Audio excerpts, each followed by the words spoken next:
the guy's term, but it's like your mangina when you're being so hard and just you're just doing too much as a woman. Like you don't have to fulfill all the roles that a man fills. Go ahead.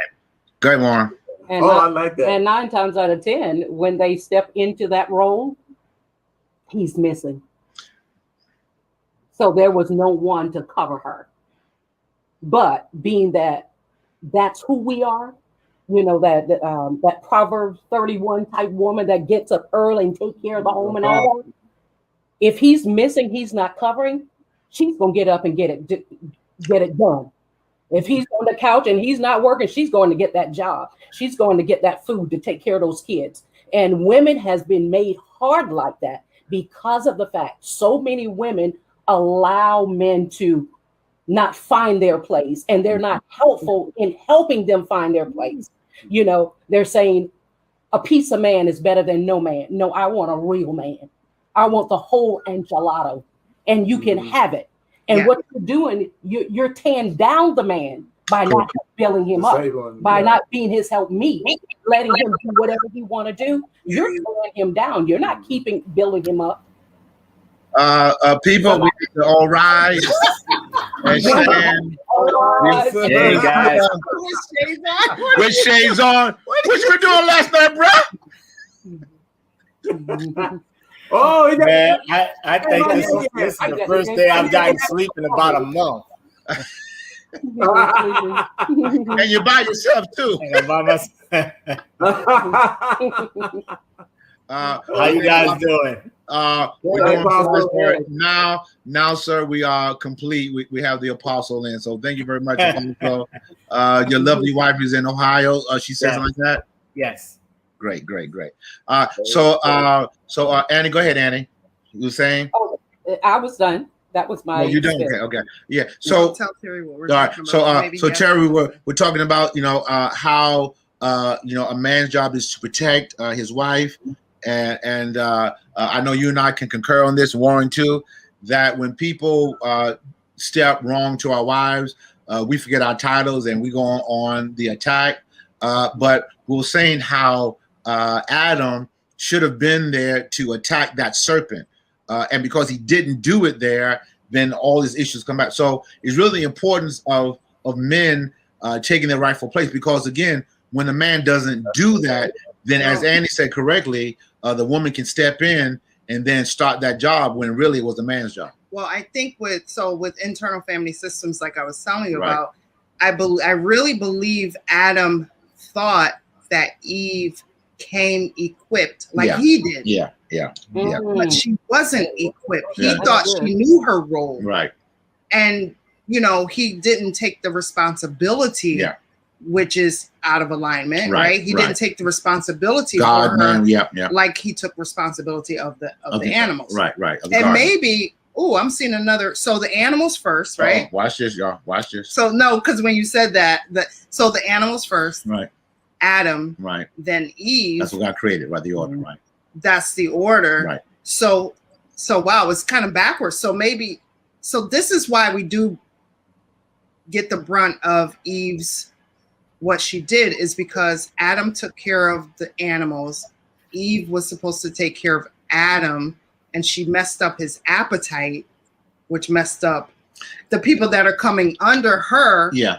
I don't know who messed up what. I just know that he wasn't supposed to take part in that that sort of food. And he was because if she would have done it, like the commandment wasn't given to her. It was so it wouldn't even matter. Like they would have still been fine. He got the block of instructions. So who got Adam had the instructions. Adam got the instructions, and Apostle, I agree with you correctly because 1 Corinthians 15, people miss it. Jesus is called the second Adam. Right. So that means Adam should have been a savior for his wife, a savior for the universe. But because he did not, God had to send the second Adam, which was Christ. So Apostle, spot on, baby, spot on. Yeah. But again, it's knowing the roles. It is knowing that when a man is not in. Again, I tell men all the time, we are the gatekeeper.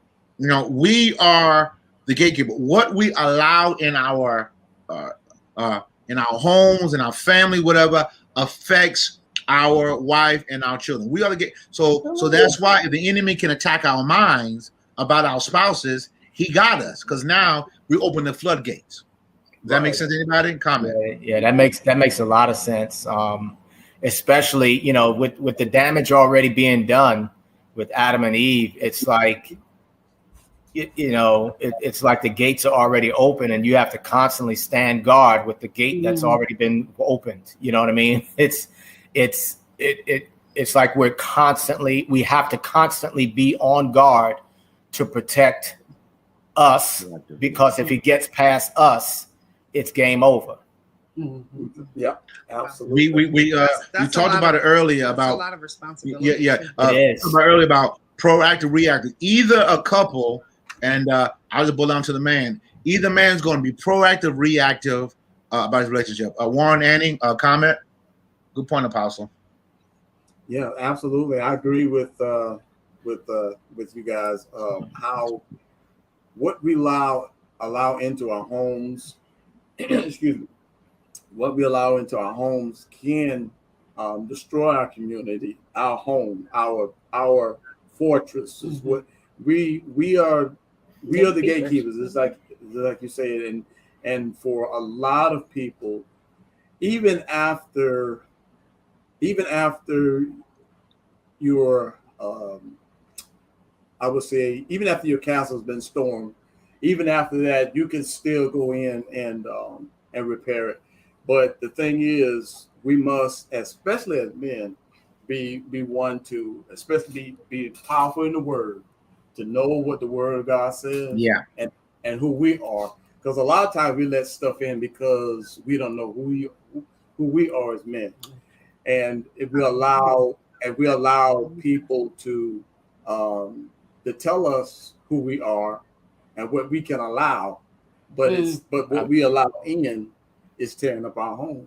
Yeah, you going down a rabbit's trail there, because when we can talk about slavery, and being sold into slavery. A lot of people think that it was all the white man, and no disrespect to the white man that bought us, that stole us from Africa, but tribes sold, other black people into slavery to the white man. So, and what they essentially did was separate, the head from the family, and in so many cases, emasculated the man, by raping their wives. And so the woman, it's just a rabbit trail. They've had to go take on this dominant male role, because there's just been an onslaught of absent fathers and men throughout the years because of this, that, or whatever. And so now a woman gets married and she's been in this position of authority for so long. It's a challenge many times for the men to be the authority because they've had to be the authority. So it's like, look, I've been holding this down all this time. You're not going to tell me what to do, and that can be said without saying it. Right, exactly. So it's a rabbit trail, and after it's all said and done, the man is still the head, or the husband is still the head of the wife, the covering, the authority, the control center, not control freak, center of the house, as Christ is the head of the church. And that's a lot of responsibility, and that's a whole lot of love. Yeah. And a whole lot of forgiveness. Yeah. Hang on, baby. Tell them that story in the bathroom when we're talking about the can't find no man. What you said to them? We can't hear about no bathroom stories. Keep it in the Bible. My wife in Ohio. We can't be talking about bathroom stories, all right? Hush your mouth and take your shades off with the eyes. Make sure you're still safe. Go ahead. So we were at a recent comedy show, and it was at the comedy show, and went into the ladies' room and whatever, freshen up, whatever.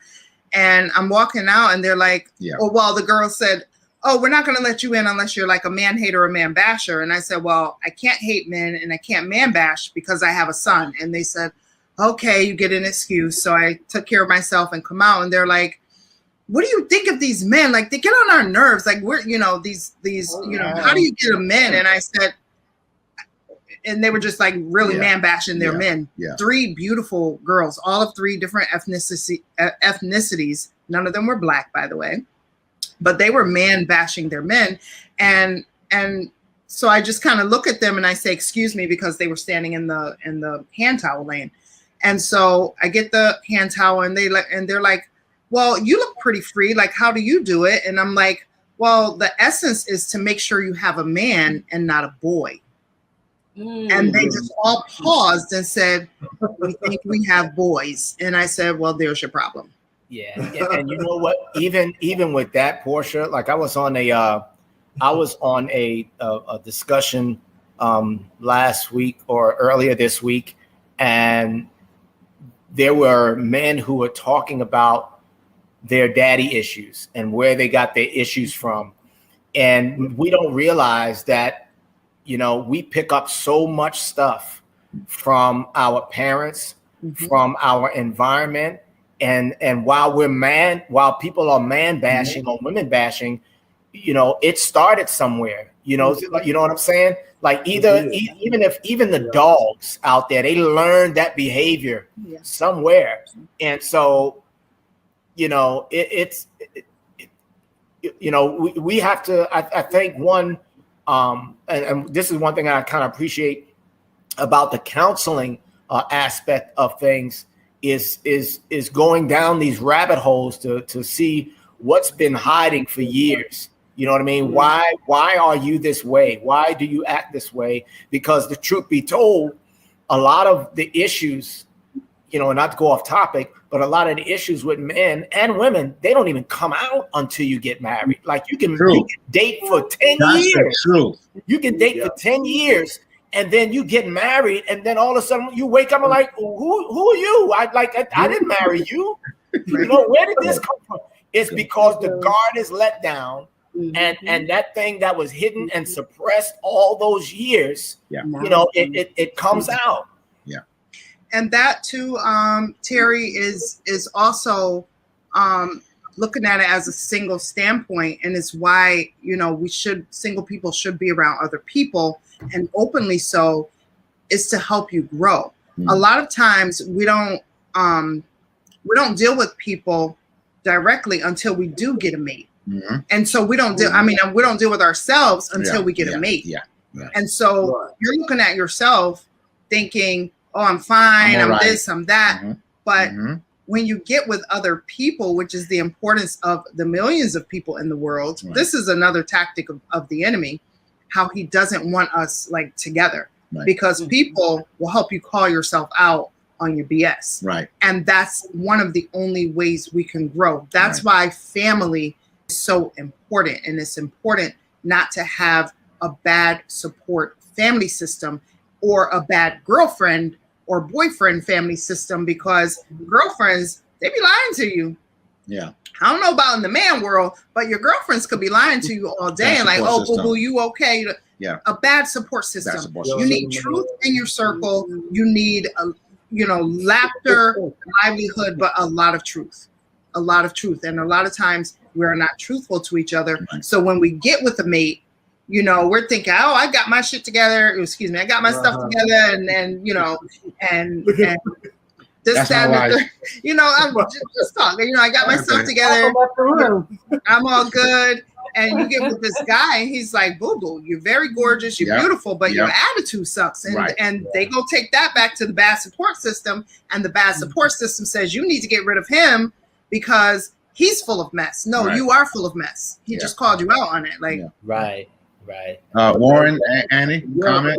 That's good. I like that with excuse me, Portia and Apostle was talking about, because you know, one of the reasons we look in the mirror is to make sure everything is tight. Good. I see where you're going.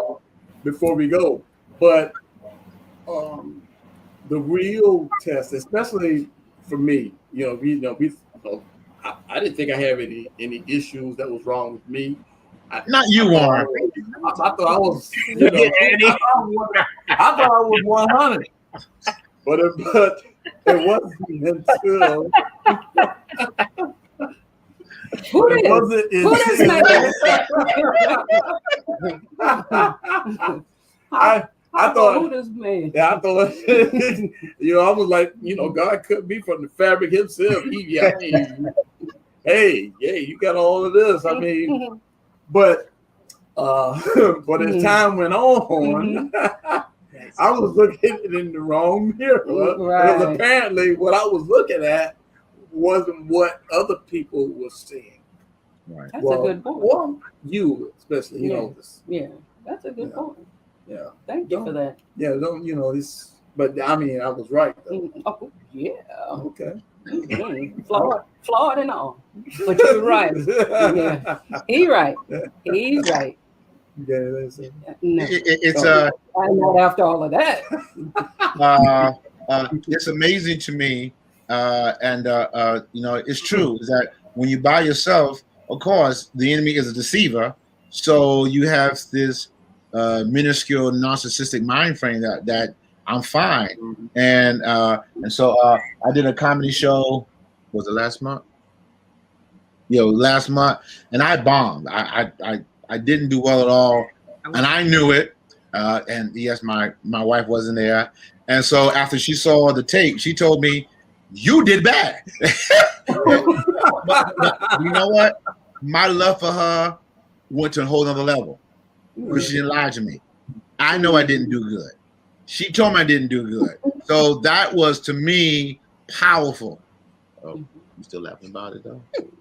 Okay. Anyway, that was very powerful to me because again, I didn't marry you to just tell me what I don't need to hear. I married you to tell me what I do need to hear. Make sense? That's good. Yeah. Comment. Yeah, I mean that's period. You know, period. There's not much to add to that. Yeah. You know, we just have to we're living in a culture. We're living in a culture that wants to hear what we want to hear, you know, and so our egos stand guard, you know, it stands guard over the doorway, you know, to success. It's like if you can break through to that, you know, break through the egos, we can probably go a lot further, you know, and that means hearing things that we don't want to hear sometimes and saying, you know what, because sometimes it's like, like you said, you did bad. Everybody knew you did bad. But us, we don't want nobody else to tell us that. Correct. You know, it's when you can take that hard, blunt, you know, criticism or honesty rather, and say, yeah, you know, and then tweak it and keep it moving. Right. That's it. And that's it. Yeah. It's speaking the truth in love. So for me, if I have an issue with Portia, it's how I approach her. It's how I say it to her. And so many times, again, as we said earlier, is that if you come off so tempered and angry and full of wrath, then why are you surprised? And ladies, please hear me loud and clear. We men are born to fight.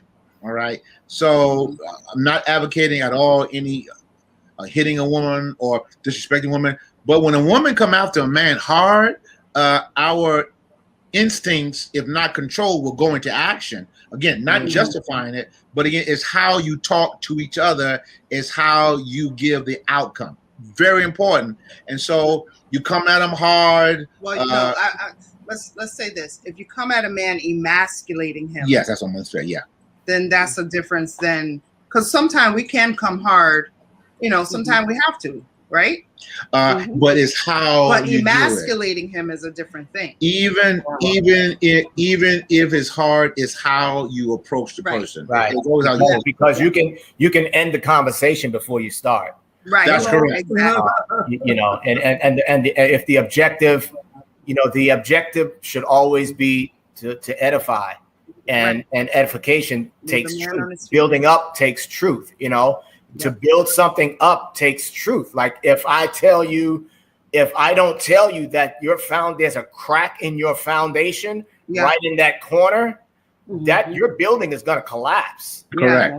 So I have to tell you, hey, there's a big gap in that foundation, in that corner right there that you have. Look at it, But how I present that to you matters, because we all know if we come, a lot of times if you come hard, the conversation is over because the other party goes into defense mode. Correct. And when you're in defense mode, you can't hear because you're busy trying to block. Correct. And so we have to come in a way that is truthful, but also in a way that your spouse can hear you.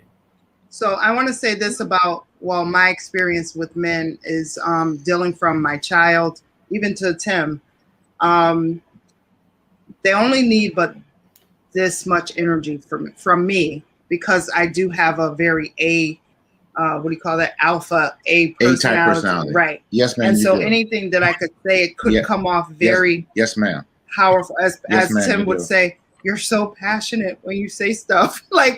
And for him, that means it's a little bit too strong. Correct. And I could be just telling him the truth, like, babe, blah, blah, blah, blah, blah. And he'll be like, oh, that's so hard. And I'm like, okay, how could I spin it differently? I ain't that drama filled, but go ahead. Yes, you are. But it's just a matter of knowing. We have a way, right? We have a way that if something needs to be said, I'm gonna get you, Terry. We have a way that if something needs to be said, we always join hand in hand and sit face to face, and we almost like whisper. Right. Exactly. Purposely. I need to tell you this. I need to tell you this. Right. But we whisper, and it comes off like, okay, and then it becomes a conversation, to where we could just speak like this. Now that's where it goes off course.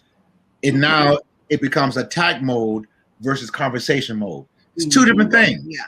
Conversation mode, attack. Because if I come at you in attack mode, you're not going to hear me, because as you said, Apostle, I'm good on my wall. Versus if I come in connection mode, again, connection mode to me is deeper than conversation mode. Because if you don't have a good connection, you're going to have a terrible conversation. That's how I feel. Yeah. And the person, and we may not, this goes back to like how you were raised, how, especially with the women, how they've had to fend for themselves. And, some people come off hard, but to them, it's not hard. It's them being them. And it's what we have dealt with sometimes, and what we perceive. Like if we perceive it as harsh, and so, sometimes my wife would tell me, you're sensitive. I'm like, okay, well, so, well, so it's just about like, so, so it's like if you know, when you know your husband or know your wife, when you really know them, then you have to kind of tweak your approach so that they can hear you. And that's all. So I want to ask this question to the men then, so that women would know, because we have single women here, we have married women here. You're listening. That are all listening, and we have people that want to be in relationships to listen. So for the men, what does harsh or hard or what does that look like for you guys from us? And every man's may be different, but what does hard look like, so that we understand it as women, kind of what not to do? And as Apostle and Dr. B said, for me, when you come at me, first of all, body language speaks volumes from the rip.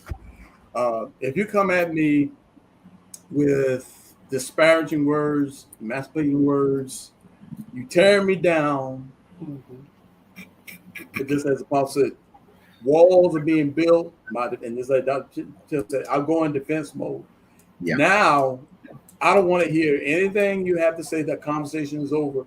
And now you're getting angry because you think that I am ignoring you, which I am. Now you're so you're put that finger down. When you like, wait a minute, Warren, and is like, you start getting that. the conversation, yeah, you say it like, and you don't, oh no, like, all right, keep talking. I don't hear. So now, so now you're getting, your anger is getting heightened. Mm-hmm. Now I'm in defense mode. Mm-hmm. And the conversation is not productive at all. Mm-hmm. Right. Yeah, you're right. That's the self-protection mode to keep yourself from being hurt or further hurt because of whatever you think is coming out. Sometimes we just go into protection before we even know what's coming out. But just as attorney Apostle said, you have to go back to your childhood, because you don't want to be the way you were. You grew up. What you seen growing up, and when you come at me like with those words, it's like you're bringing back that person, and you're putting that identity on me, which that's why I fight as hard not to be. But you're painting me into that person. Wow, that's deep. Warren, that's deep, bro. Warren, that was deep, baby. Yeah, no, and that's deep. That's the echoing back that we always talk about. So I heard the harsh talk, tearing down, and those were the biggest things that stuck out for me. So women, harshness and tearing down the person before the conversation even starts. Key. Don't do it. Like, let's not do it. So key. Terry, what is that? What does the harsh to you look like? What does a hard woman look like when she comes in that way? Like, what would that look like for you so that we understand what not to do? Well, every relationship is different. Every man is different. I kind of wish my wife is here for this one. Because again, like the scripture says, a soft answer turns away anger, turns away wrath. Yeah. And if your voice is either elevated, or if you have like a slick tone or a condescending tone, then I'm going to shut down. So we really have to just think about what we're going to say. Think about who your husband is, what his personality type is, and understand, especially if y'all have been together and the conversation has come up to where the conversation didn't happen or didn't go well at all because of how it was handled. It's like all of that needs to be taken into account. Just like that, and consider the end objective. Like, what do I want to come out of what I'm saying? And so if I want some good to come out of what I'm saying, then I'm going to have to choose my words. Let me say this. When the Bible talks about, and there may be some people who are listening who may not necessarily go to church. Sure. But when the Bible speaks about the husband being the head of the wife, that, you can say what you want. You can live without an arm. You can live without a leg. You can live without a lot of parts of your body, but you cannot function. The body will not operate at all. It is as good as dead. It is dead without the head. And so, but the other part of that is that as Christ is the head of the church, so a man to me is like no disrespect, but if we want to be the queen, if the women want to be the queen, then you have to treat that man like the king. Right. And you can't go to the king any kind of way. You just can't.